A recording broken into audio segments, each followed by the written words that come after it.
Check, check. Good morning. How you doing? Good morning.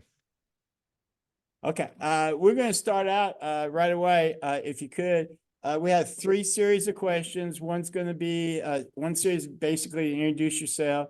The second series will be about Armenian Revolutionary Federation, and the third series we're going to try to put you in the mind of a Traherian and ask some questions because you probably are the greatest mind about that. You would know what he would say, so we kind of prepared it that way. So the first question we want to do. I got some of my students here too. They're going to pop in and the question. First one, tell us a little bit about yourself and how you came about this project and what you've been doing the last couple of years on it. I could go for 5 hours on that subject. I'm just kidding. I'll keep it short. I was born to a couple of parents that met each other and then went their separate ways. And my life was kind of that way. I grew up, I didn't really have any guidance or direction. I wasn't told to go to college or anything like that. I kind of figured it out on my own and then did go to college. And in college, I went to my major was communications with an emphasis in public address, but I had a real interest in film and filmmaking. And it wasn't until my final semester of college that a friend of mine who was in the film department asked me to do a senior project, a short film with him. And once we did that film, I knew that was what I was supposed to do. Fast forward, I got my foot in the door in Hollywood in reality TV. My first job in Hollywood was on a reality TV show called Super Nanny. And of all the reality shows out there, everybody calls reality TV so fake. It's all scripted. I tell you what, Super Nanny was 100% real. They did do some scripting to try and make the stories work, but I worked behind the scenes and I saw families helped by Super Nanny. I saw families transform. I'm like, okay, Hollywood ain't so bad. But I worked my way up in post-production, which is editing, right? The last thing any TV show or movie goes through is something called post-production. You sit there and I sit in a dark room and match sound with picture an editor is technically the final writer or the final director or the final producer of a project. All of the writing, everything that went before it ends as soon as the editor is done. You are the last person to make this thing what it is. Sorry, I keep hitting the mic. So I got my foot in the door like that, and eventually I started working for Entertainment Tonight. It's a TV show people have heard of, and I actually have one of these in the background, right? See that? That's an actual Emmy. So I got one. I got one of those trophies. Yay. And it was the craziest thing that I felt because I was a late bloomer. I didn't even get my foot in the door in Hollywood until I was 35 years old. And so that's my quick journey into Hollywood. And it's still my day job today at roughly 9 o'clock Pacific time, 9:30 Pacific time. I'll be starting my shift. And I'm also working on a side project. I'll go into that real quick. In Hollywood, typically, you don't, it's not typical. You like have a pension, I have vacation time, and none of that. You get hired for a show, and you're employed as long as that show is on the air. Some shows are on the air one season, a few months. Some shows are on the air 40 years, like Entertainment Tonight. But reality shows come and go, and so you're always kind of looking for the next job. And in 2017, I worked on ET, Entertainment Tonight, but there was another show called The Insider that I worked on as well. And so I worked on both those shows about, 50, it was the same studio, same offices and everything, sharing some of the same staff, but I was a freelancer, so I bounced between them. They canceled The Insider in 2017, which means half of my shifts went away. So I was actually replaced, and sought that opportunity to look for something more important to work on than gossip TV. And that's when I came to this project. And so I started in development on this project in 2017, 7 years ago. and that's still going. I got hired back to ET about 2.5 years ago, and so that's how I got my foot in the door in Hollywood, and that's where it stands right now. Well, that's really good, Mike. What tell us a little bit about what interests you in the Trihelion project? Picking up right where we left off, right when I lost my job in 2017, I took some time. I thought, okay, people like me in Hollywood. They like me. I'm a good worker. I've worked my way up the ladder. I'm in the union, right? Like I'm a union editor, which is about as high as you can get as in a career in post production. But when I knew that I was about to lose my job, I asked myself the question, am I supposed to work for somebody else my whole life? Or is there something out there that I'm supposed to go look for, some story that I could tell that's important, right? There's plenty of stories out there. And if you're when you work in the particular type, Hollywood, there's a lot of things in Hollywood, but and even though ET is kind of a gossip show, it's news, right? You're telling the news about what's going on in the celebrities' lives. And so I'm kind of at heart an investigative journalist. I want to report on things, and I've been reporting on kind of fluff stuff for a long time. How about something important? And so how can I make this a short story? How did I come to the Tellurian story? I had some ideas, that question, do I work for someone else or do I work for myself, pursue something? And I had some scripts that I'd written. I had some TV show ideas that I was wanting to pitch. So I got connected with this potential investor, somebody with money. And then I set up a meeting and I'm pitching ideas to him. I'm like, I got this story and I got this thing and I got this music project.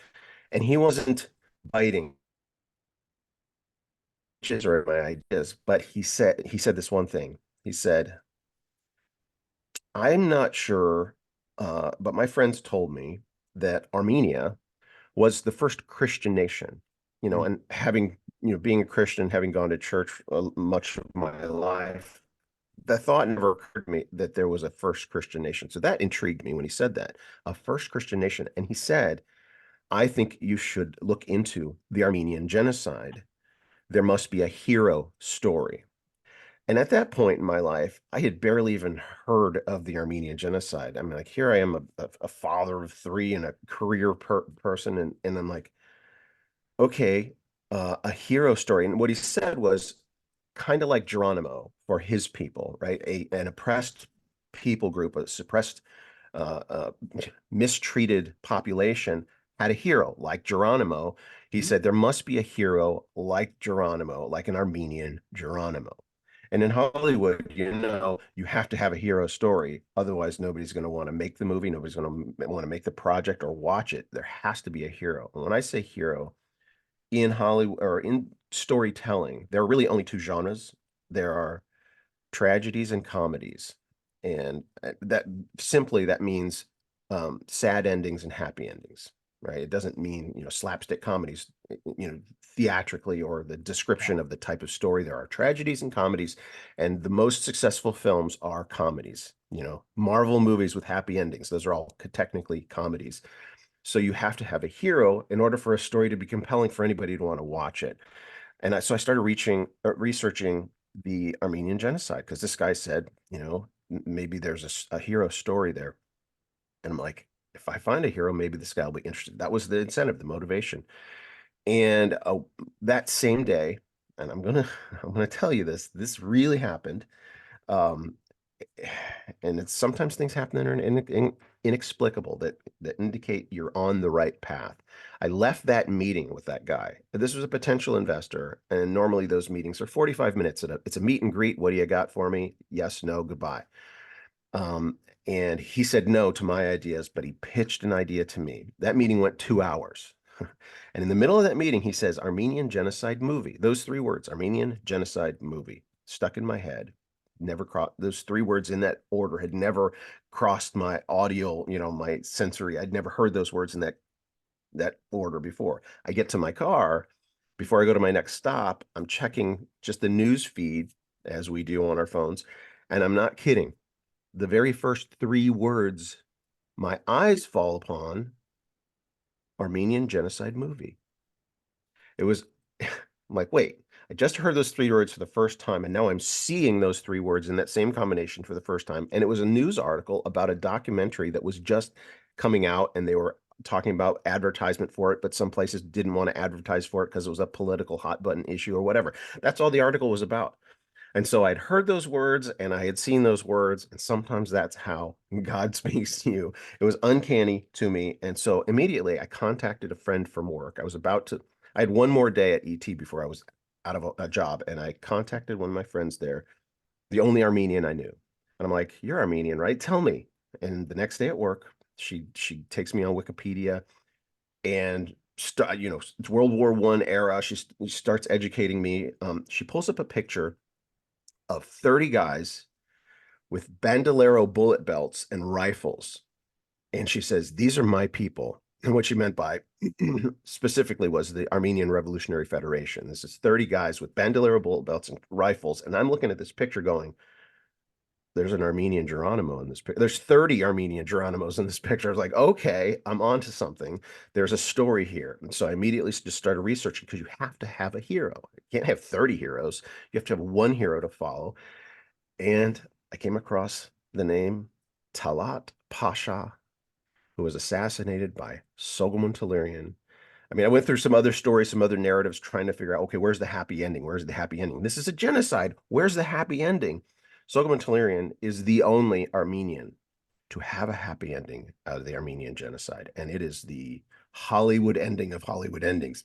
And it's historically accurate. So that's how I came across the name Soghomon Tehlirian. Very good. You mentioned Armenian Revolutionary Federation, and Jalissa has got a question on that. Go ahead. How did your personal experiences during the Armenian genocide shape your decision to Oh, no, join? that's, excuse me, just a second. Sorry, go that one. How did the Armenian Revolution Federation identify the Ottoman leaders to target for assassination? Repeat the question. Sorry. Go ahead, a little bit louder. How did the Armenian Revolutionary Federation identify the Ottoman leaders to target for assassination? How did they get the Yeah, name? so they compiled a list of names, and what's good about this is it's cinematically parallel. At the beginning of the Armenian genocide, what started the genocide was a list of names, right? And so then after it happens, the Armenian Revolutionary Federation comes up with a list of names.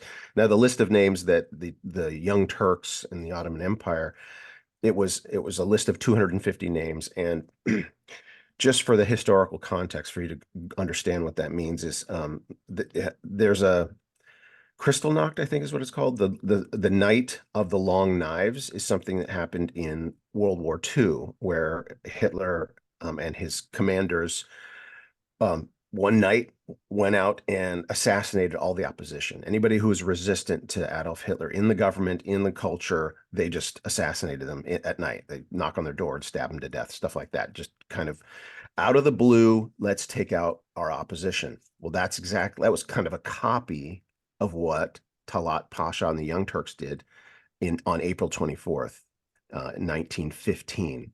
World War I had begun. They had a list of 250 Armenian intellectuals. Think of the brightest, the most famous, the most influential, the writers, the professors, the mathematicians, the bankers, the poets, the movie stars, anybody with an Armenian last name who was influential in the Ottoman Empire in Istanbul. They had 250 names. They rounded them up, put them on railroad cars, and shipped them off into Siberia or to their deaths. Right? And it's literally a parallel. The trains that were used to haul these Armenians, you could put a picture of from the Jewish Holocaust of emaciated Jews standing in the train car next to emaciated Armenians 25 years earlier. Right? This is what happened. And so what the Armenian Revolutionary Federation did is, after the end of World War I, when the Allies came in, the Ottoman Empire was on the losing side of the war.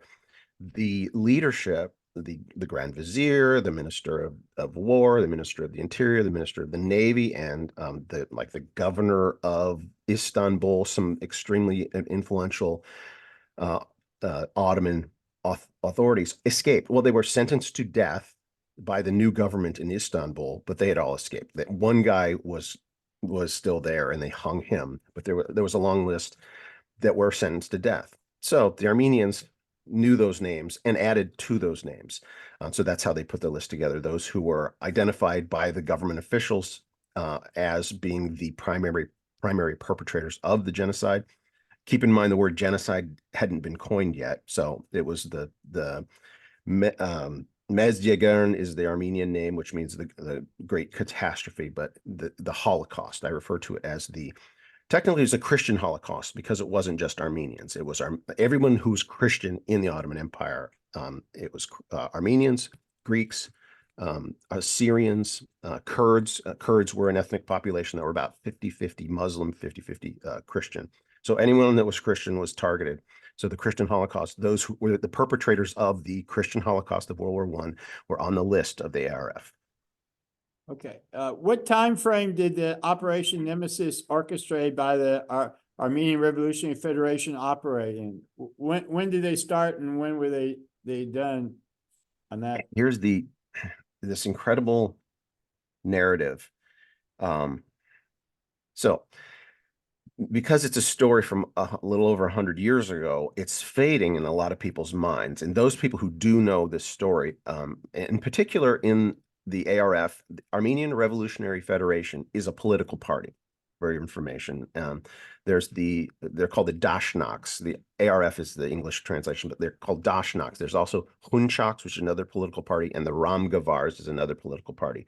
But after the end of the war, the ARF is the most prominent, the one that kind of survived, that was more organized. The other political parties still exist, but the ARF,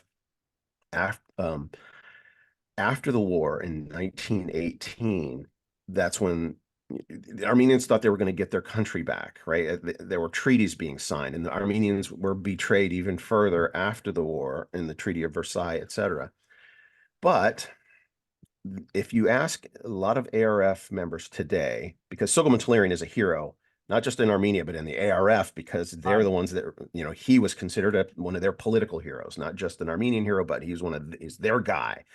Well, Soghomon Tehlirian assassinated another person before assassinated Talat. And so the story is, and this is in his memoir and verified, the guy who gave the Young Turks, the heads of the Ottoman Empire, the genocidal maniacs, the guy who gave them the list of 250 Armenian names was an Armenian government official in the Ottoman Empire. Prior to the genocide, Armenians were in the government. They were diplomats, they were congressmen, they were part of the governmental structure. So they were guys with jobs in the government offices. And Talat befriended the Armenians. He was friendly toward them. He'd bring your enemies close, right?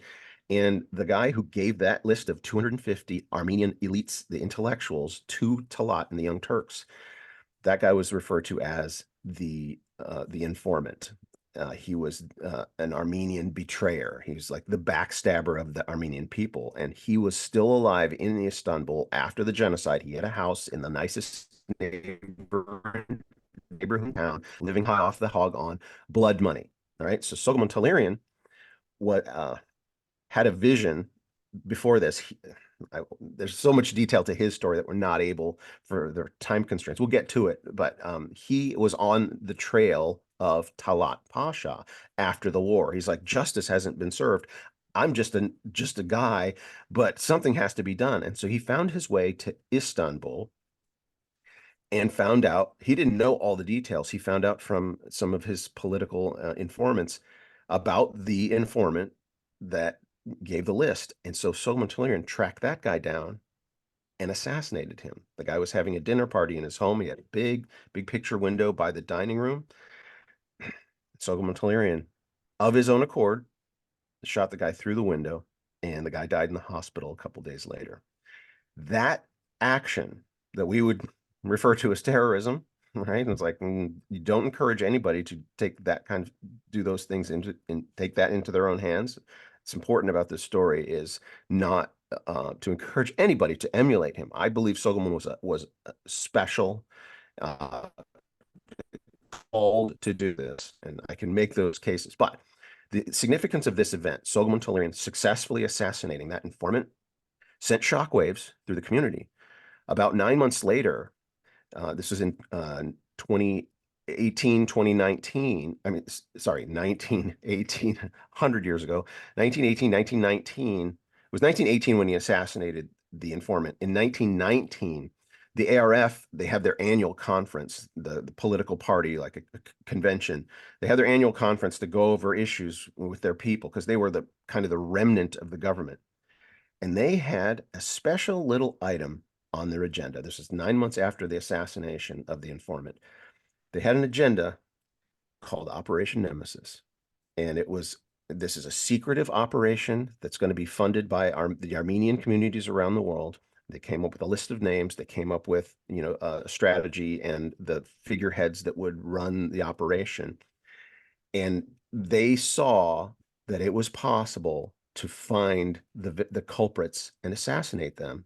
And it's Soghomon Tehlirian's action that he was successful 9 months earlier. That's what I refer to as the proof of concept, right? For Operation Nemesis, what did they want to do? They wanted to find these guys who had escaped and they were being protected and hidden in foreign countries or wherever. Soghomon Tehlirian was able to successfully track down one guy and do it. And so that was the proof of concept. We can do this. And so as a result, Soghomon Tehlirian was ultimately responsible for Operation Nemesis even coming into existence. Then fast forward a year and a half later, when they were putting their team together, looking for assassins. They had a long list of names. They needed multiple assassins, right? And Soghomon Tehlirian got connected with the organizers of Operation Nemesis, and that's how they recruited him. So it's this story of espionage and intrigue and justice, and it's just fascinating. The closer you get to the details, the more compelling and the more fascinating it is. I hope that answers your question. Oh, yeah, that was brilliant. Thank you. Didn't know some of that. What were the methods used by the Armenian Revolutionary Federation in carrying out the assassinations of Ottoman leaders? Yeah, what kind of methods did you use and did they use? And could you tell us a little bit about Talat Pasha's death, especially him falling over and breaking his nose and stuff like that with the gold? All right, this is the best. This is the best part of the story. Okay, and thank you for pointing out those details because this is cinematic. All right, going and doing an in-depth research, finding information that, as not just an investigative journalist, but a Hollywood guy, thinking of it as cinematically, how would this best be portrayed? So, as we talked about, the RF or Operation Nemesis specifically recruited a number of assassins. And the gun, I think every assassination that was successful was they used a gun, and the outcomes afterwards are different. Like I think one of the assassins found a guy in I don't know if it's St. Petersburg in Russia, and was convicted and died in prison. Right. Every one of these assassins know they're laying down their lives. Right. They're risking their lives, but it's worth it. Right. 1.5 million innocent Armenians were massacred. If I can get some justice, it's worth my life, right? So they went into this, fully committed, and that's why you have to find the right assassins, right? Not everybody's willing to just go to their death, and so some of them did. Some of them went to their death, and so let me describe Soghom's journey. Fast forward, so there's a lot to it, but let's just get straight to Berlin. Talat Pasha had been living under an alias. Sai Bey was is how I even saw his business card. He had one of his business cards in his pocket. I've been into I've seen the Mortician's Report. I've been into where the records are held. Everything that was in his pockets was recorded, etc. And so I saw his actual business card, his alias, Sai Bey. So he'd been harbored in Berlin. There's to this day, there's a huge Turkish community in Berlin, in Germany, but in Berlin in particular. I've been there and met some amazing Turks, right? The Turks are not the bad guys, right? There are evil people in every ethnicity, right? There's evil out there, and there are people, that in any culture that are going to do evil, and then there are those who are going to do good. And I've been working with some amazing Turkish historians. So went to Berlin. Talat Pasha was being harbored there, and his commanders, like he was still the head, one of the most influential Turks. He was meeting with international diplomats. Like he was actually having meetings with. He was planning on returning to power. Right. If you know anything about anything in diplomacy and international relations, that yeah, there's a war and then things get resolved. And if you stick around and stay influential, you can actually return to power. And he was meeting with, I've seen some of the documentation of one of a British diplomat that he met with in another city in Germany. So Talat was living high on the hog. He had a floor of 9 rooms rented out in this nice neighborhood, a nice apartment. And the Operation Nemesis had narrowed down where they thought he was. Right, we know Talat. He's either in Geneva or he's in Berlin, because there's, the ARF had spies everywhere, right, in every country, and they were seeking out this guy. So they narrowed it down, and they finally said, we think he's in Berlin. So they sent Soghomon to Berlin, and he just got an apartment and pretended he was a student. He didn't speak any German yet, so he met with some Armenian, found some Armenians there that didn't know what he was doing. So he was planted as a spy with some other Armenian spies. But then he had to engage the culture, and went and met some Armenians that did not know what he was up to, because he was just a student, right? He was wanting to get into the University of Berlin. So they get a tip that the Turks are going to get on a train. Some of the Turks have a meeting like in Italy or something. They're going to get on a train. And Solomon and a couple of the other spies just go to the train station and they watch them. They see this entourage of Turks. And Solomon sees this one guy and he's like, that's him. I think that's him. He has this sense, this kind of brooding. And so he follows the guy to where he didn't get on the train. Now, some other people got on the train. This guy did not get on the train. They followed him to the apartment. And so they said, I know that's him. So they switched Solomon's apartment and they got him an apartment literally across the street from where this guy, and then they verified through their channels, like, you did find him. That is him. So Solomon had a pair of binoculars. He would sit across the street and he would watch that door. That was his only job, was to watch that door when Talat left, and to track his patterns, his habits. What are, he comes and goes, and sometimes he would disappear, and Solomon like, where'd he go? Like he would go out of town or something for a few days, and he'd get Solomon like anxiety ridden because he thought he had missed his opportunity, etc. Then one day, the fateful day, Talat exits his apartment, and his habit was, he had where he lived, and then there was a meeting place where all his Turkish collaborators would meet. They'd go to this. There's an address that's in the memoir, and they would go meet there and then go about their way. So Soghomon sees him exit the apartment, and he knows this is it, because Talat had his route. He knew exactly where his route was. So the street they lived on was it was a wide street with a median in the middle. And so Soghomon comes out and he's following Talat across the street, right? So walking parallel. He's not following behind him on one side of the street. How do I visualize it? He doesn't follow him right behind him. He's across the street, and he sees Talat walking this way. Say, this is Talat. And Solomon's on the other side of the street, and he passes him. He gets ahead of him, and then he crosses the street further up, so that now he turns and faces. So now Talat's walking and Solomon's walking toward him, right? So he'd scurried up, crossed the street. Now he's walking toward him. And the reason he does this is Solomon wasn't a terrorist, right? He wasn't a maddened, maniac murderer. He only wanted justice. His family had been massacred. 79 of his family members disappeared without a trace. He never saw them again. And this is women and children, right? They were butchered. It was horrific. And he just wanted to bring justice because nobody else had. So he didn't want to get the wrong person. He didn't want to shoot, chaotically and accidentally kill someone else. He wanted to make sure, he wanted final confirmation that this is the guy. So he's walking toward him. And he describes it in the memoir when he's about one pace away. Solomon describes it as this tranquility, this serenity, this calm comes over him right before this moment. He's been building to for 6 years. He's been on the trail of Talat.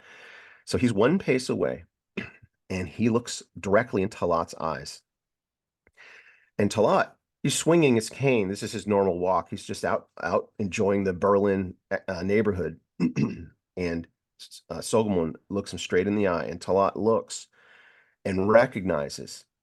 This is the conclusion I came to after, digging down and even reading some letters that Solomon had written about this moment. Solomon didn't just want to positively ID Talat. He wanted to make sure Talat knew what was about to happen, right? Because if he walked up behind him and shot him in the head, Talat would have dropped dead and not ever have known. But he wanted to make sure Talat saw him, that an Armenian had found him in hiding, and an Armenian had brought justice to him. And that the description of what happened when their eyes met, Solomon describes it as Talat recognized and Solomon under his breath said, "Hey, Talat, keep in mind, they're in Germany." Solomon didn't speak German. Talat spoke Turkish, maybe a little bit of German, and Solomon spoke Armenian and Turkish. Solomon was a Turkish citizen. He was a citizen of the Ottoman Empire. Solomon was fluent in Armenian, fluent in Turkish, and probably spoke some Russian as well. And so in probably Turkish, it doesn't say in the letter, but for Talat to know who it was speaking to him, he must have said it in Turkish. "Hey, Talat," and immediately put the gun up behind his left ear, because he's facing him. So his right hand is coming in his pocket. Talat's facing him, and he pulls the gun and puts it right behind his head, and the bullet comes out the top. And Talat, in the mortician's report, there's a description of what the brain was like inside the skull. It was described as exploding and swimming in blood. Nice graphic. So the bullet entered in such a way that it literally exploded the brain. So death was instant. But what happened was, because the brain exploded, Talat's body, and Solomon describes this as stiffening. So he stiffened up, and as he was falling, and this is what you were referring to, Mike, as he was falling, Talat in his pockets had gold bars. Now, he also had cocaine, right? So he had these things that they were sinners, right? they were not good people, but he had these gold bars because that's how he distributed the pay to his cohorts, right? He was the boss. He was the one. He stole a chest of gold from the Ottoman Empire, basically emptied the treasure of the Ottoman Empire when he escaped, and so he would pay his guys.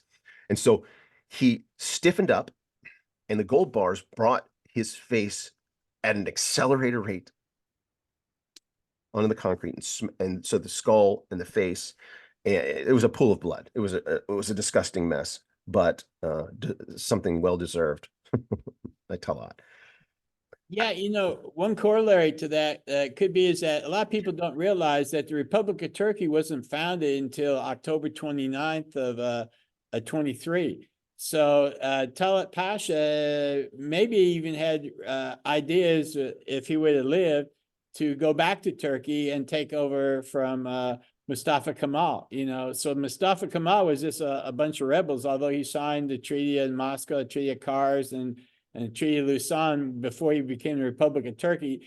History wasn't written. So if you're looking at history forward, he was still very active and could have played a much bigger role if he wasn't, taken out. So well, I'm convinced of that. What you're saying is because of the research, Talat was meeting with international diplomats. He was negotiating. He was being a politician. And I'm convinced that if Solomon hadn't stopped Talat, that the founding president of Turkey would have been Talat and not Mustafa Kemal. Right? Yeah. They were kind of adversaries because they were both prominent people at the time, but they were also friendly, right? They needed to deal with each other. That's a diplomacy, right? You have to get along with your political opponents. But I'm convinced that it would have come down to Talat or Mustafa, and I think Talat might have had the edge. So I agree 100%.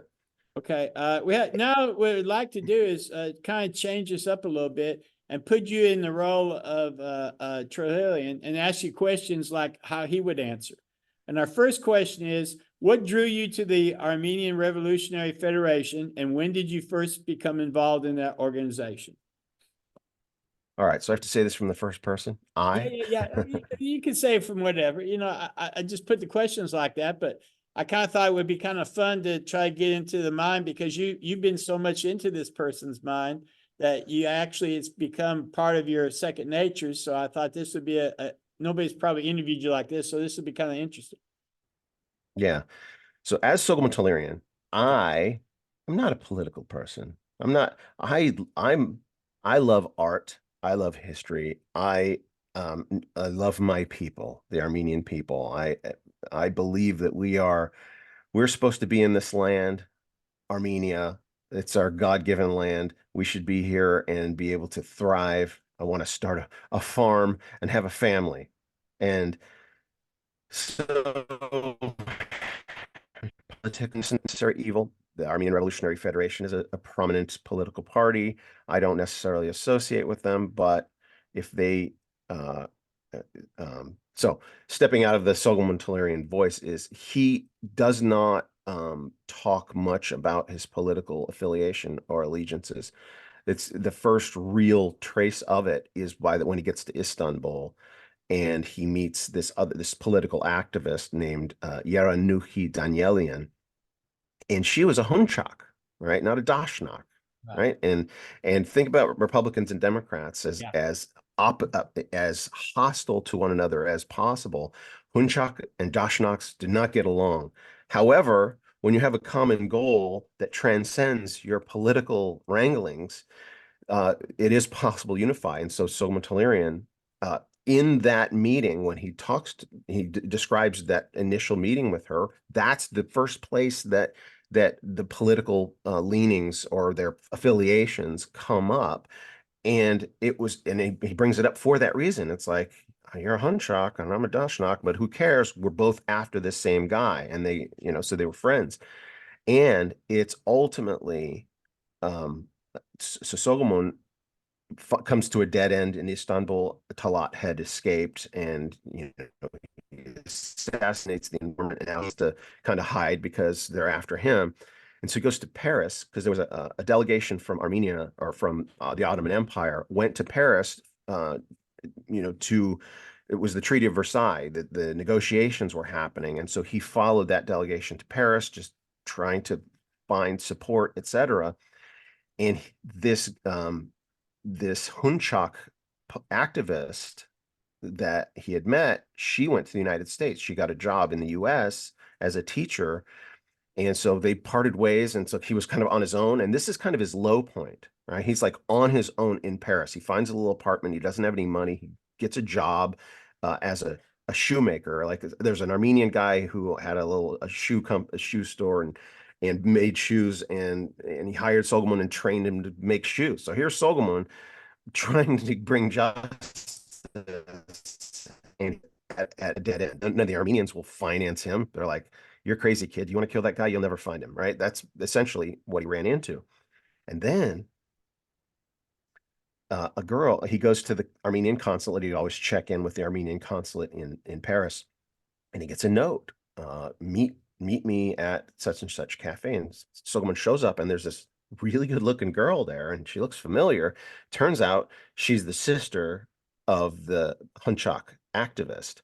And this sister says, here, my sister wanted me to give this to you. Sister has no idea what's going on. She doesn't know why Soghomon's there. And in the conversation, you kind of tell she's kind of flirting with him, right? She's kind of sweet on him. And Soghomon opens up this letter, and it says, there's a ticket to America waiting for you. Come to the consulate or whatever. And he like runs out of the cafe, like leaves the girl kind of hanging. This Hunchak activist who went to America somehow was networked with Operation Nemesis. She had found out about Operation Nemesis, and they were looking for assassins. And this is a Hunchak finding out about an ARF, a Dashnak program, but it was to get Talat, it was to get the perpetrators of the genocide. And so Soghomon was connected to the ARF Operation Nemesis by a Hunchak. And I actually said that. I told there's an Armenian journalist today. He's been doing an editorial for 40 years straight, and he's an ARF guy. And I told him this. I'm like, this Hunchak and this Dashnak, right? This Danielian character and Talerian collaborated, right? They worked together. And even today, this guy says that would never happen. I'm like, it's in the memoir. I've done the research, right? It is a fact that they put aside their political differences for a higher calling. Yeah, you don't see that today at all. I think Armenia's falling apart because the parties aren't together. Our second question is, how did your personal experiences during the Armenian genocide shape your decision to work with the RAF and become involved in revolutionary activities? Or maybe just give the background a little bit about, what his position was in the army, not necessarily his story that he did on trial, but, because I think the story on trial was kind of a highly Yeah. highly historically inaccurate. I'll put it that way. Go ahead. So one of the big question marks for me doing the research is what the first thing I read, because Soghomon lived to tell his story and he wrote his own memoir, right? He wrote in fact, I have it right here. Let me show you. So Soghomon Tehlirian, because he was acquitted, right? Spoiler alert, he got away with it, right? Or spoiler alert, he was vindicated. So he lived to tell about it, and he wrote his own memoir, right? And this was actually published. The first edition was published in 1953. This is the 1956 edition, and there were only the two editions. And it was never translated into English until I came to this story in 2017. I found a translator, found an investor to pay the translator, so that I was able to read this. But before I was able to read this, there's the court transcript, right? This is Berlin, Germany, a modern country, and so the court transcript is a legal record, and it's a legal history. And in fact, jumping around here a little bit, Soghomon Tehlirian's trial is a milestone. It's a landmark court case in legal history. Raphael Lemkin, the guy who ultimately coined the term genocide, the guy who ultimately his efforts brought about the Genocide Convention, the Nuremberg trials, right? The word genocide, literally, the Soghomon Tehlirian story is the etymology of the word genocide. Where did the word genocide come from? It came from Soghomon's decision to pull the trigger. And when he was acquitted, Raphael Lemkin saw that and said, wait a minute, how could this Talat character have justified massacring his own citizens? And Raphael Lemkin's teacher said, well, a farmer can slaughter his own pigs, right? That just so offended and shocked Raphael Lemkin that his own professor would equate Armenians to a lesser species, right? That they deserve it, or the leader has the right to. So through the next couple of decades, he saw the same thing happening to his own people in Poland and his Jewish heritage, Raphael Lemkin. And so the term genocide, I'm getting off track. I'm giving some of the important history, but Soghomon Tehlirian they lied in court. That's where I was getting to. The court transcript in his defense, in fact, for a while, I didn't know whether his lawyers knew the truth and helped fabricate the story, or if it was Soghomon had concealed the truth even from his lawyers. Remember, these are German lawyers. They don't speak Armenian, so it's through translators that Soghomon is telling his testimony. And so I'm leaning right now, and I think this is probably the case where Soghomon lied. It wasn't his lawyers that knew that Soghomon fabricated this story. He had to conceal a lot of information in the case. And we think, well, maybe that's immoral, right? Oh, that's immoral to lie. Is it immoral if a Nazi comes to your door and says, do you have Jews hiding in the attic? Right? Is it immoral to lie if a Nazi comes to your door and says, do you have Jews hiding in the attic? Yes or no? Is it immoral to say no? I contend that it is virtuous to lie in certain instances. It is virtuous to lie if it means saving innocent life, right? Because we have a hierarchy of virtues, right? Preserving innocent human life is probably about the highest virtue. Telling the truth is subordinate to that, right? I'm not saying you have a free license to lie. I'm saying virtues come into conflict at times.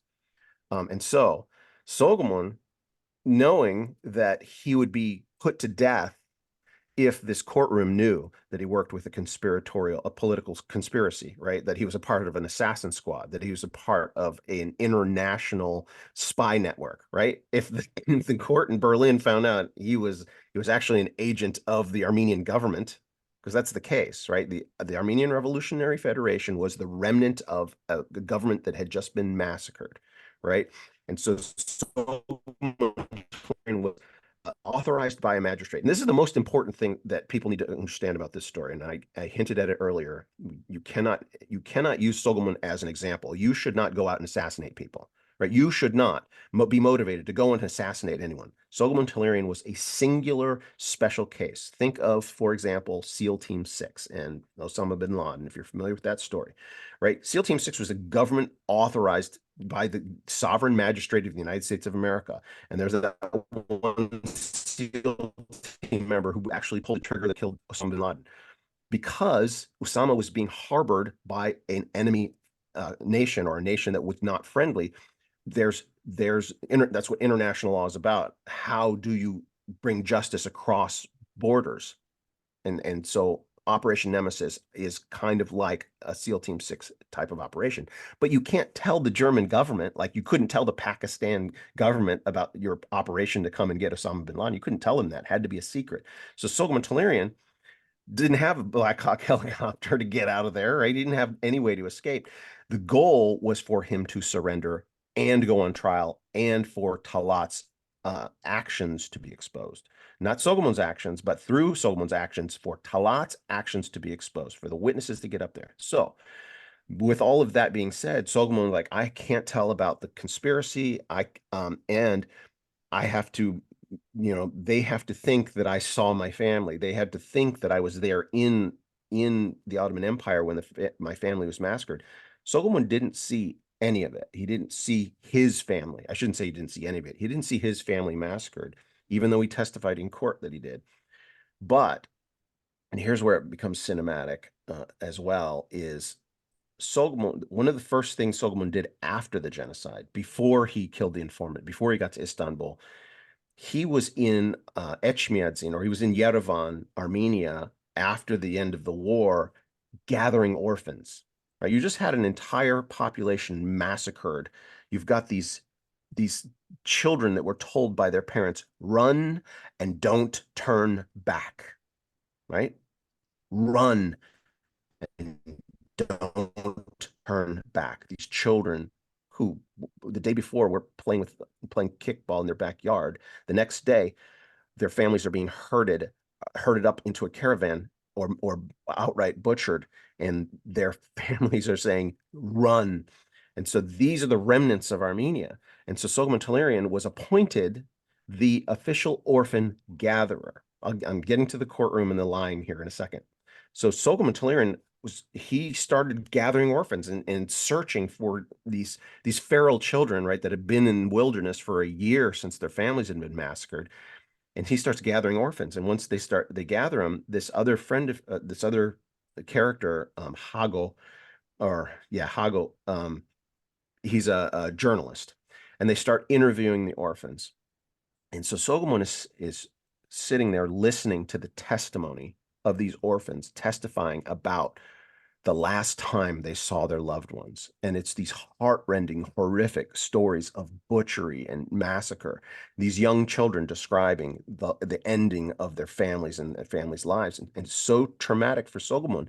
He describes it in the memoir as being present as these children are describing the events. He like has this kind of out-of-body experience where he is there in the presence of the massacres. And so it's like he's actually experiencing it. keeping in mind he was in the military, he was on the front line. The Armenian volunteers joined the Russian front to fight back the Turks, and when they did, they saw the massacre themselves, right? Because the Turks, as they retreated, would massacre everybody in the Armenian towns in their retreat. In fact, they were retreating quickly so that they could massacre. And so Soghomon and the Armenian volunteers and the Russian army would come into these towns and see these freshly massacred populations.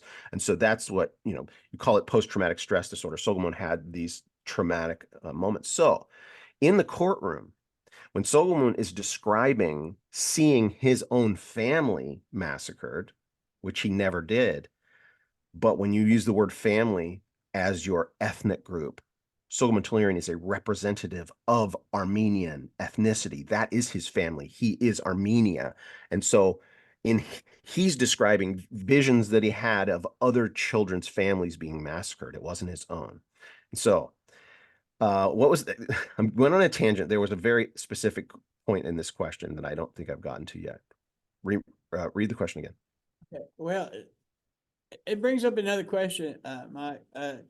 Do you think that maybe the story was geared and the witnesses were provided outside of Trillian's purview and maybe by the Armenian Revolutionary Federation? Because it was so perfectly laid out that I don't know if one person could have just come up with it. It seemed like it was an orchestrated type of defense because it was the perfect defense. Germany at that time was having second thoughts about, the Ottomans being their friends because of all the stuff coming out. They had a very friendly press. Everything it was lining up for this type of defense. So when it happened, you pretty much knew the outcome. This was I don't think this was created just by one person. I think this was a orchestrated deal that was carefully planned, as well as some of the assassinations. Or am I Yes. wrong? Yes. No. So Soghomon had to portray himself as a lone gunman, right? He had in the courtroom, he had to portray himself as a lone gunman. And yes, he was absolutely prepped. Like he had a handler in Berlin, but he also went to New York, where the ARF headquarters actually in Boston.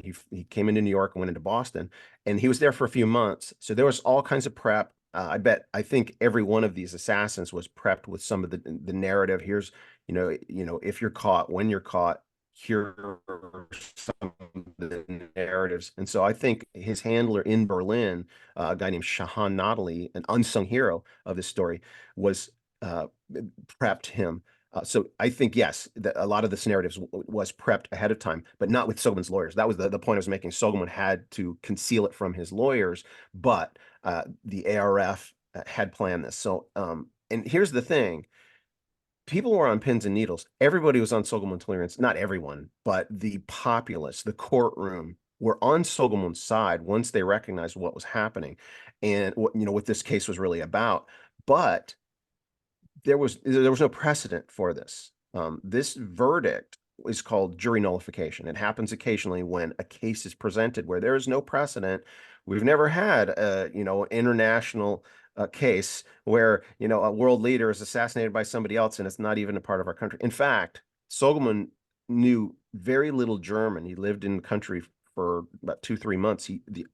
Two of the only phrases he had were after he had assassinated Talat, the German, people walking down the street that saw it, there was a mob that came after Soghomon because remember, Talat was face down in a puddle of blood. Nobody had any idea who this guy was that had been killed. They thought he was just they actually thought he was a German war hero that had just been assassinated.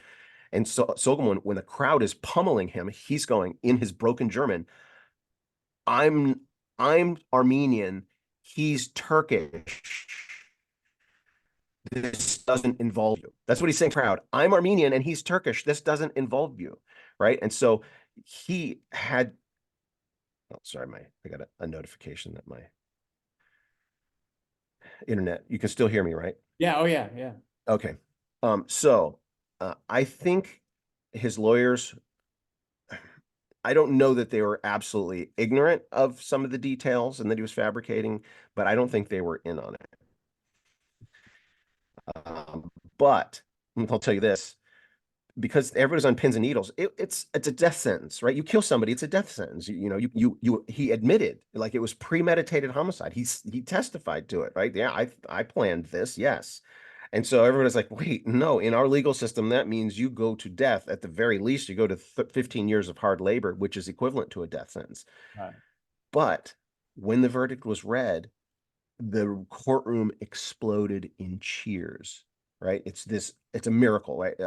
Um, the what I just say, the legal expression jury nullification is a kind of a definition of miracle. You don't expect it. You can't imagine how could they come up with the right verdict when the law doesn't allow that kind of verdict, but they do it anyway.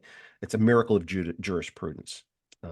So Yeah, he I did. think that the trial in Malta, when in absentia they give the death penalty, that basically he was this execution of the Malta trial, and you know that even if it was premeditated, if you're just the executioner, you can't really be tried for murder. I mean, that was a good argument too, don't you think? Well, in the courtroom, that was part of the testimony about Talat is, oh, he was sentenced to death, right? So Talat was sentenced to death by his own country. He escaped justice, but he's also sentenced to death by the Armenian government, or the fledgling Armenian government. So he was sentenced to death by two countries. So the court is realizing, oh yeah, justice has not been served. So yes. So this has a question for you. How did the assassination of Talat Pasha should contribute to raising awareness about the Armenian genocide and seeking justice for its victims? So the knowledge of the Armenian genocide had been spread, particularly the United States. I get likely around the world as well, but in the United States, there were a lot of charitable organizations that were giving, and in the wake of it afterwards, and there was just like $30 million was raised in today's money. It's like probably a couple $100 million was raised, to help the refugees and but Sogelman, the goal was to go on trial so that the headlines would tell the world, right? It's one thing for a charitable organization, or like there's a lot of Christian, charities that were, spreading the word and raising funds, but for the headlines, right? For the geopolitical world to understand what had happened, that was the mission, right? It wasn't, if Sogelman had escaped, right? If he had dropped the gun and escaped the crowd, the assassination of Talat Pasha, the story would have been, terrorist kills great friend of Germany, right? That's what the headline would have been.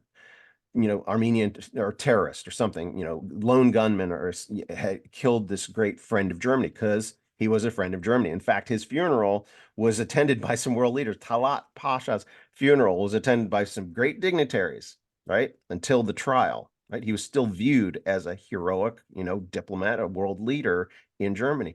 So it was a very embarrassing, this exposed Germany's complicity in the genocide by harboring the mastermind of the genocide. And so it was orchestrated where it had to go on trial, had to get the facts out there. And even in that case, there's no guarantee that he would be acquitted, but it had to get into the headlines anyway. And so it was like I said, it's the Hollywood ending of Hollywood endings, and it's actual history. To put it in Hollywood terms, succinctly, Soghomon Tehlirian slayed the dragon and got the girl in the end. I mean, that is the narrative. Soghomon Tehlirian fell in love with this young Armenian girl before he even went to war, before any of this happened. And he left her to go to war. And then after the war, he was sick and injured, and she nursed him back to health and fell in love with her. And it was like this dramatic, like, romance, like teen love, like they're teenagers in love. And he has this mission to go kill Talat, and he can't tell her that. And he has to leave her. And they had just confirmed their affections for each other. And he goes, I got something I got to do. And he says it, and I wrote this into the script. he says, will you wait for me? They're at a boat dock, about to part ways. One's getting on a ship and one's left behind. It's that dramatic moment. And he says, will you wait for me? And she puts her hands on her hips and she says this, we'll see who waits for who. Like, what? We'll see who waits for who. So I was like, this amazing moment. Yet he's going to an uncertain future. He's going to his death. It's the sacrificial story. In Hollywood narratives, your hero has to sacrifice himself for a higher good. And he does. He goes to death row. I mean, all intents and purposes, like he assassinated a guy, premeditated homicide. He thinks he's going to his death and he's acquitted. So he slays the dragon, which is Talat, but even the judicial system, right? He slays the dragon, he overcomes, and he he gets the girl in the end. He marries the girl of his dreams from beforehand. It's this incredible narrative. So, Okay, what do you think? How will history judge him 100 years from now? After reading your book becomes the #1 bestseller, and your movie comes out. How do you think history will change? We know 100 years, it's changed a lot, and you're going to be able to change and influence. But what do you think is going to be 100 years from now?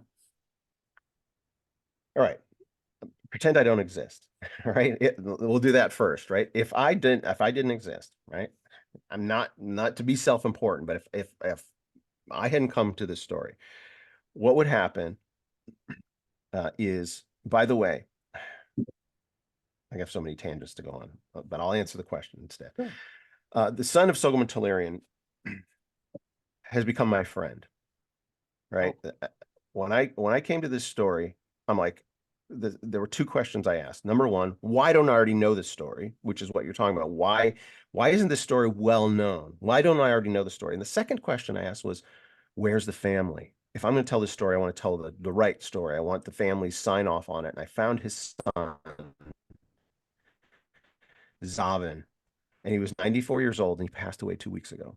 Oh, All right. wow. So that's significant because if I hadn't come into his life, if I haven't come in and said, hey, I want to tell your father's story, I want to tell it from your perspective, I want to interview you, I want to get to know you because you knew your father better than anybody else. Like I was friends with one guy who knew Soghomon Tehlirian, right? Who was still alive, who knew him better than anybody else. That was part of my research, not just going with our historians into archives and getting the details, but knowing his offspring. You will know them by their fruits, right? His son was the fruit of his loin, and it showed me what kind of man he was. He was a good man. So, but there's a generation passing away, right? And that when that generation passes away, the stories die with them. The stories that have been untold die with them. And so, what is a genocide? If you go into the definition of genocide, there's five different, it's not five definitions, there's five factors of genocide that make up the one definition. And one of those factors is essentially that the culture and every remnant of that culture disappears from history, right? A genocide isn't just massacring a people, a population. It's removing any remembrance or any trace of their culture from the history books, and it goes away. And in the end, there was no such thing as Armenia. There were no Armenians, right? Turkey wrote Armenia out of their own history, right? They attempted to do it. So in 100 years from now, if the Soghomon Tehlirian story had never been told, Armenia might disappear. Like the genocide might be successful. A genocide is an ongoing thing, and it's been the suppression of this story and stories like it from that period are the continuation of genocide. That's something called denialism, right? The political activists and elites in the government of Turkey are trying to suppress anybody telling this kind of story. Problem is, in today's age, you and I are connected, right? Virtually around the world, right? You can't hide stories anymore. So the outcome, and here's what I believe will happen, and these are my efforts. The goal is that that thing that I referred to, denialism. Denialism is the equivalent of saying, some Jews killed some Nazis killed some Jews. It was just an ethnic dispute, right? They were, it was equivalency, right? It wasn't anything bad. It's just what happens in war. Well, that's what to this day is said, some Armenians killed some Turks killed some Armenians. No, that is not the case.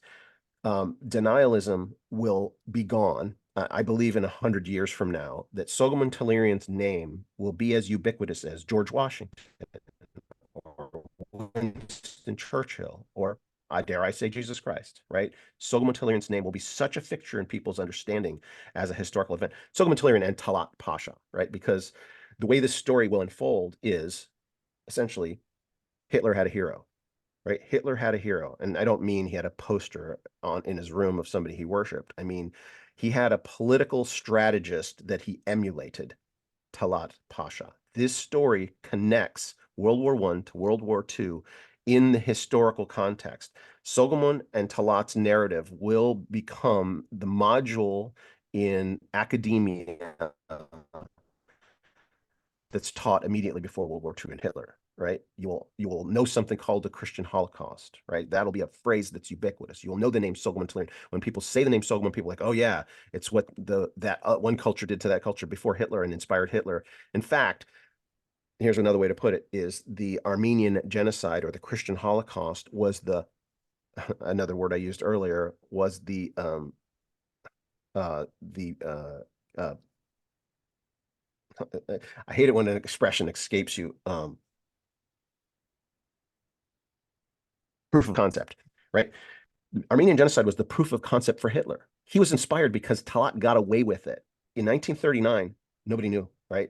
The Armenian genocide had already evaporated and disappeared from people's minds. Soghomon Tehlirian's story hadn't been told far and wide. The US government had partnered with Turkey to shut down a movie in Hollywood, right? In 1933, there was a movie about one aspect of the Armenian genocide that was in production at MGM. And this Turkish State Department contacted the United States State Department, said, if you want diplomatic relations with us, that movie cannot get made. And the United States government pressured MGM Studios to shut down production on an Armenian genocide film.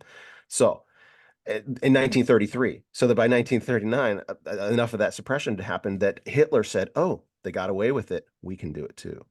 And so that's what will now, 20th century history will be completed in people's minds. It will become so common knowledge that this thing called denialism will go away. And that kind of mentality, the expression, we don't, if you don't learn history, you're doomed to repeat it, right? History repeats. If those who don't learn history are doomed to repeat it, well, this is a case in point, right? This is a case in point. History was repeated because nobody learned about the Armenian genocide, so it was repeated with the Jewish Holocaust, right? And once that connection is made, in academia, your young children will grow up knowing who Soghomon Tehlirian was as much as they know who George Washington was. That's my expectation. That sounds very good. Question. Yeah, since I've seen you last, I finished a second thesis in Armenian history from AGBU, AVC, and I coined this word called edgicide. And edgicide kind of takes denialism to the next level, and it's a purposeful narrative in which you try to eradicate education, or you try to eradicate other things. So in other words, like in today's society, or in Turkish society, Mustafa Kemal came out and said, we're not going to say anything about the genocide. It was just a bunch of people fighting against each other. And then you learn that, and that becomes the narrative. History is nothing more than narratives until it's tested, and much of this is purposeful. And you say somebody's actually plotting this. It's not just people just come up and say it didn't happen. It is people purposely telling stories that are totally incorrect.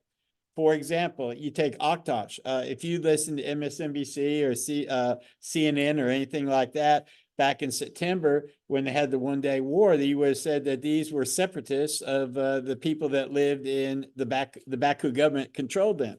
However, we all know that I think Salman had ties to Aktash as well. But to make a long story short, the treaties of Moscow, the treaties of Kars, the treaties of the CERN were all signed by not the Ottoman Empire, but by the Turkish national military, which was under Mustafa Kemal. And we know that they were signed before it became the Republic of Turkey. So basically you have 3 illegal treaties.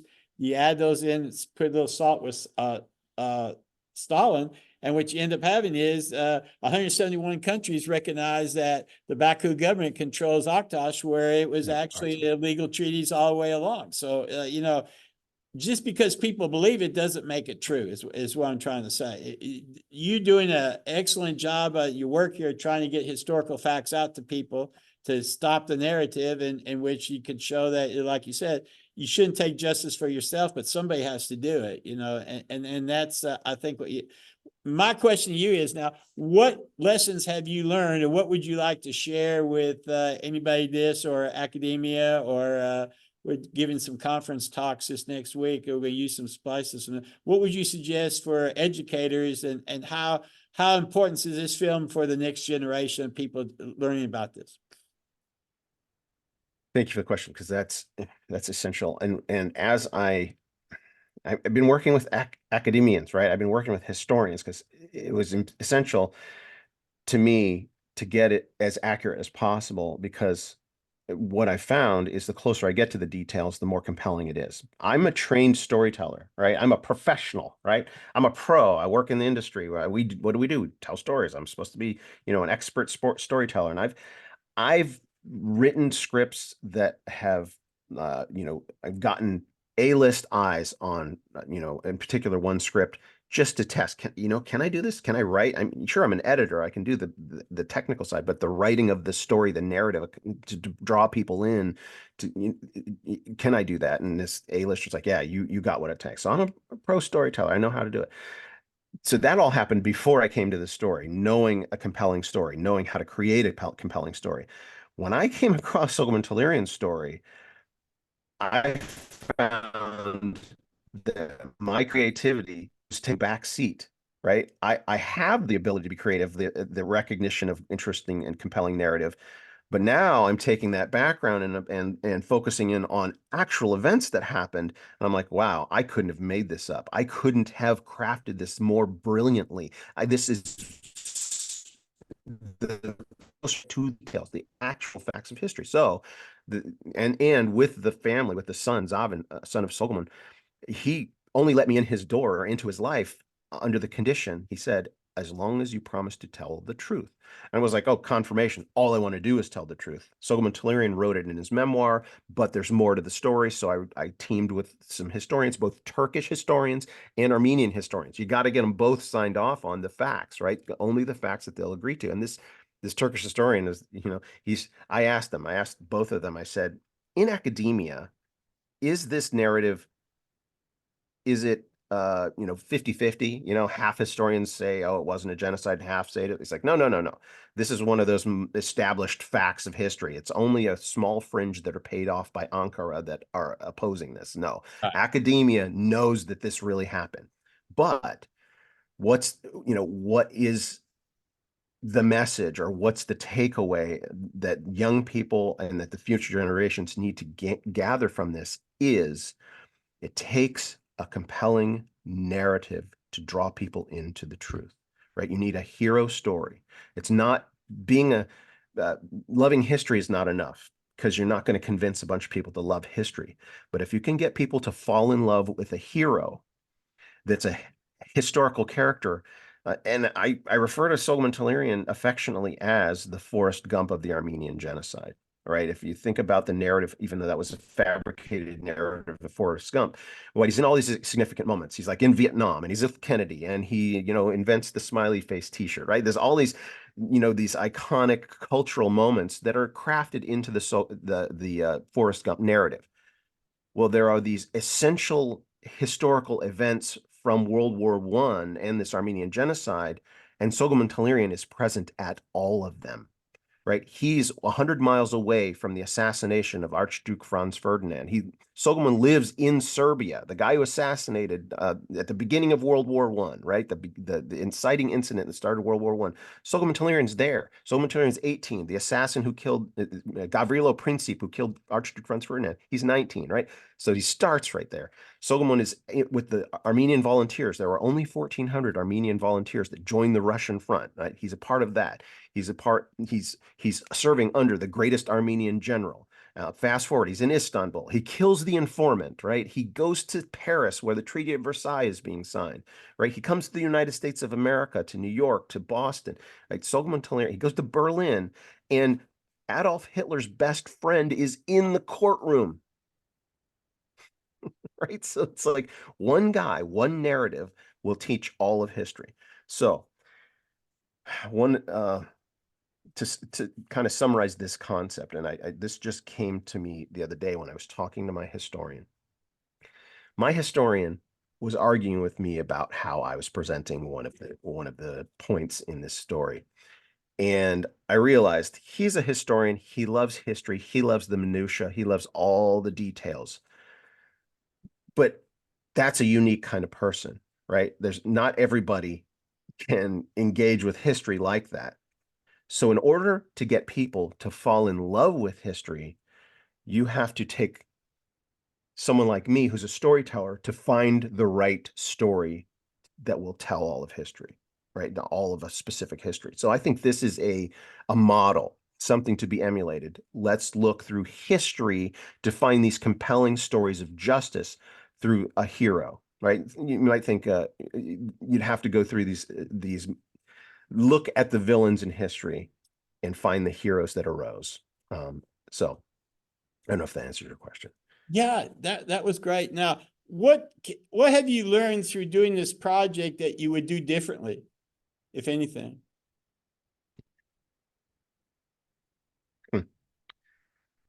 We as humans are constantly second guess ourselves, right? We should at least have some healthy skepticism about everything, right? Our actions, our decisions. And I think some of the things that I would do differently is bite my tongue uh, at certain phases, right? Like I, and I can't even say that, right? I can't even say that. It's a friend of mine, a Hollywood producer, a very kind of A-list influential Hollywood producer that's a friend of mine that knows what I'm working on, told me early on, he said, you are the reason this thing is moving forward. In not so many words. He said, you're the reason this is happening. And what he meant by that is it's my personality, my character, the way, my enthusiasm, my passion, and my ability to articulate it. And so when I say maybe I, would have bit my tongue earlier on, but who knows, some crazy thing I said may have inspired somebody else that led to some other connection. So I can't say actually what I would do different. I can only be myself. And this project is only moving forward. And so nothing has happened to stop it. Maybe the pandemic may have slowed it down. No. And let me go in that direction, right? I had finished the first draft of the script on February 7th. If you look on the script, it's registered with the Writers Guild of America, February 7th. That's the day I completed of 2020. A month later, international travel was shut down. A month later, global sports everywhere, professional down to grade school stopped. Whoever imagined sports would stop, right? So a month after I finished this script, the world shut down. In fact, I was supposed to have a meeting with this producer. I'm like, I got this first draft of the script done. Let's meet. Let's see what's next. What's the next step? Go fundraise, whatever.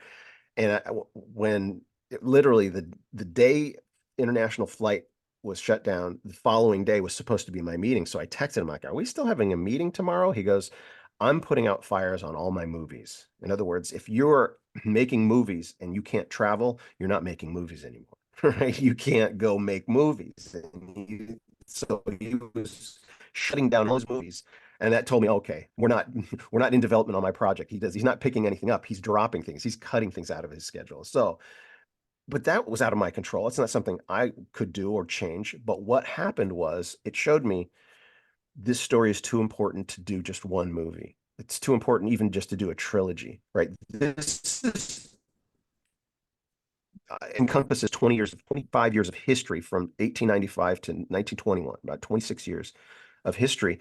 And to have the impact on the culture that it's supposed to have, it just can't be a one-off movie that comes and goes and disappears from people's minds. It has to be the full story. And there's so many compelling details that I was cutting out of the script. I'm like, I got to get this script. I got to get it shorter. I got to get it shorter. I'm cutting out important stuff. I'm like, I realize the most effective and successful form of storytelling of late that has developed is, long form storytelling series, 10 episodes per season, right? That's how you tell a compelling narrative. You draw people in and you you give them compelling characters and narrative. But in this one, you're not just going to be telling them a compelling story. You're going to be actually giving them college level history education, because I'm doing it in a way that Hollywood doesn't do it. Hollywood fabricates stuff all the time. They make stuff up. My goal is to only stick to the facts, the pertinent facts, and make it as accurate as possible. And man, it is compelling stuff. So Yeah. So when could we see this go from talking about it to actually being streamed or something like that? When would you anticipate your timeline on that would be now? all right. So, and I'm saying that this obviously there's plenty of caveats, but if I were fully funded tomorrow, right? Fully funded, it would be on screens in 2 years. And so, but to tell you where I am right now, we are about to go on the fundraising campaign / book tour. So you've seen a copy of this. Let me just show it here. Yeah. So this is what's called a lookbook, but it's also an academic curriculum. So this, in Hollywood, you have to, a lookbook is what you create to show investors and collaborators, potential collaborators, what you're making, right? You haven't made it yet, so you can't show it to them. So you have to create some kind of physical, visual. So this has script. It has pictures of the Hey, actual characters in it. that's Whenever, really neat. Huh? right? So whenever a person is speaking over here, their picture is highlighted, right? Wow. And so, and if any of these faded pictures are people that have occurred earlier, and then you see a couple of them that are blacked out. Here's a couple characters you haven't met yet. So as you're going through it, it also has the locations where these things happened on a map, the big map, the small map, specifically where this conversation or this event took place. And down here's the timeline, right? When it happened. In fact, this was a flashback, so let me show you. So there's a timeline here of when these things occurred. So this is a lookbook / curriculum for season 1, right? This represents 10 episodes. This is 144 pages. There's a few things in the back that are not just the script. Like I have an interview with like this is Solomon. This little guy here, that's the 94-year-old friend, right? That's the guy who just died 2 weeks ago. That's Zavin right there, right? And so I have a bunch of stuff in this. So this is a book that's now available. Well, if you go to projectjustice.info, and pretty soon you'll be able to go to assassinsaint.com. That'll be the website. But currently it's at projectjustice.info, and you can actually order a digital copy of this right now. And the prices are there or whatever. It's like $25 for the digital copy, $50 for the physical. And we're getting some of those printed. And I'm about to go on a book tour / fundraising. And I think it's going to go pretty quickly. I think getting funding for season 1 may happen within the next few months. I'm anticipating it's possible. And if that happens, what'll happen is we'll go straight into a team of researchers and writers to write the first 10 scripts. Essentially, this is like 10%, right? This is one of the 10 scripts, right? So we'll do 9 more scripts based on this format. I'll teach everybody how to do it. And I have all the contacts. The funding, it could happen very quickly. We get those first 10 scripts written within the next 6 to 8 months, again, if the funding comes, and then you go straight into production, and you could have season 1 by ideally December of 2026. Wow. That would be ideal. And what you anticipate? I guess a bunch of people are helping you out, but what do you anticipate? What type of streaming service would be interested in having a biographical series like this? Do you think? All of them. Yeah, I would think so too. After the fiasco that one had with Cleopatra, and they completely changed that, and yeah, that's the opposite of what we're doing. Yeah, exactly right. But I saw one recently. It was really good on Alexander the Great. It was done much better. So yeah, there are series out there that are pretty good, but this would actually be one of the better ones I've ever seen. And I love that 10 episode deal, because that can pull people along quite a bit and tells a story, and you can continue that story, as long as you want to try to do it with different characters and stuff like that. Yeah, you got some very excellent points there. That's very strong. Well, let me actually expand it just a little bit.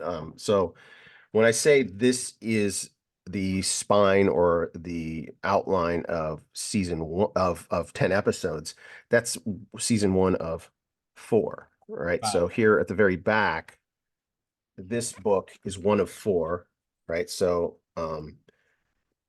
this is the first one, but all 4 of these have been written, right? So this would be season 1, season 2, season 3, season 4, 10 episodes each. So it's 40 episodes. Right.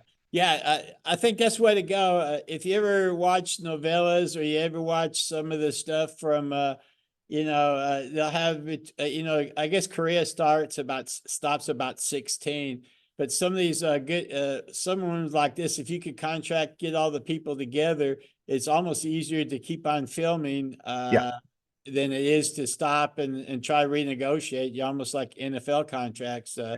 You got rookie contract and you got people high up. Eventually the cost will get you, but it sounds like you got everything planned out. I'm so proud of you. That's actually really well.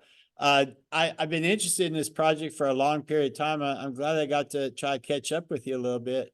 It's Uh, come a long way since we last spoke.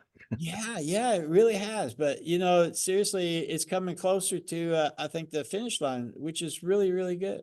I think this story needs to get out there, and I'm fully supportive of the idea that these narratives, you're trying to get a narrative out there, which is true, but many of the narratives that we have out there are not true, and we just believe in it simply because we've heard it so many times, And Right? the idea that not having a genocide is one, and you would be surprised the amount of even in academia now, you'd be surprised how many people think that there was a narrative. Not so much in Turkey, but we were actually going to try to do a schedule trial deal like we tried to do before. And one of the schools was going to be in Turkey, and their principal stopped the whole kibosh. They could have Yep. been arrested and stuff like that. And it was a fairly liberal school, but still, again, the narrative is that it just didn't happen. Hillary Clinton changed her mind. A lot of our politicians, Biden at least came out for it, but then he hasn't done much with Oshkosh. So, No. seriously speaking, you need to probably get this sold and then try to do some about some diplomacy and some of the treaties and stuff, because that could be your next venture. Because Well, that is part of the agenda, right? This isn't about entertaining people. oh no, They will be entertained, right? But entertainment I see as a tool of reform, right? Of transformation, right? We are what knowledge is power, right? That trope, knowledge is power. It's actually true, but if you're believing lies, the power of the knowledge is in the hands of the one who's lying to you, right? Right? If you believe a lie, you are a slave, right? You are a slave to someone who is wielding that over you. And so knowledge being power. So to entertain people with facts is this new concept. That's kind of what I'm pitching. This is a new paradigm. It's not that it's new in the sense that nobody's ever made a historically accurate program. Like Oppenheimer, arguably, it was pretty accurate. I mean, there were some embellishments there, right? But it was fairly accurate in a lot of senses. So when you're watching that, you can kind of tell which parts are history. Yeah, they really made that place. And yeah, that guy really was a scientist. And yeah, they really, this timing, right? So you're learning history through a compelling narrative.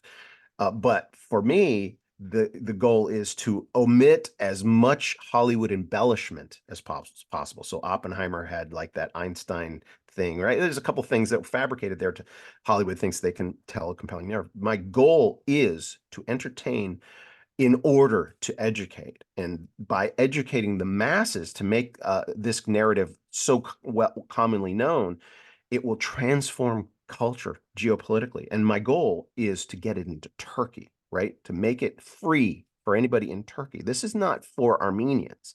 This is not for, well, it's for Armenians, obviously, but it's for the Turks and the Armenians because it's about reconciliation, right? It wasn't the Turks that did this. It was the evil leaders of that Turkish empire at that time, right? And the perpetuation of the evil by denying it. Like Turkey can be transformed from the inside out. You get to the culture of the people, you educate them with the facts of their own culture, and they become indignant that they were lied to.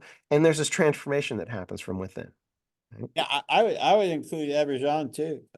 They're Yeah, they Azerbaijan. have Yeah, a when they I have say a Turkey, I mean, yes, and their well, lapdog, Azerbaijan. they have a narrative that's simply unbelievable, but people just can't question or whatever. I won't go there, but yeah, I really have enjoyed today. I know you got to get to work at some point, you know, and you've done so much work on this. I really would like to congratulate you on this. It's very impressive, and it's been very interesting talking to you. And it's good to catch up because we're going to use some of this for we're giving talks next week at a state conference on education. We'll be talking to superintendents and different things. And what we're using is diplomatic academies and why it's important to try to teach historical narratives and stuff like this. So we're going to utilize some of this, and I'll put this up as well in the classroom. But we're going to utilize some of the clips because some of the stuff that you're talking about, it would be just as good talking to superintendents Yep. as that, because we have to really change the way we teach history. Because we're not teaching history correctly. We're just teaching history as dates or whatever. Yeah. They were human beings. There were all kinds of other issues, and we have been contributing to some horrible lies by just continuation of the the continuation of narrative without even putting any truth into it. You know what I'm saying? Which is totally crazy. A good example could be, and I'll probably try to leave it this. I know you're busy. The Prime Minister of Armenia, correctly, or today, or a week or so ago, came out and said that we need to renegotiate the boundaries of Armenia. Okay, now the Baku government believes that, and 171 countries believe that, Woodrow Wilson, when he drew the boundaries of Armenia, included Aktash in it, and that was the legal document that was signed at the Treaty of Sevres, which was President Wilson was supposed to do this arbitrary relationship. So he does his deal, even though he may stroked out, and I don't know people did it, but that was done.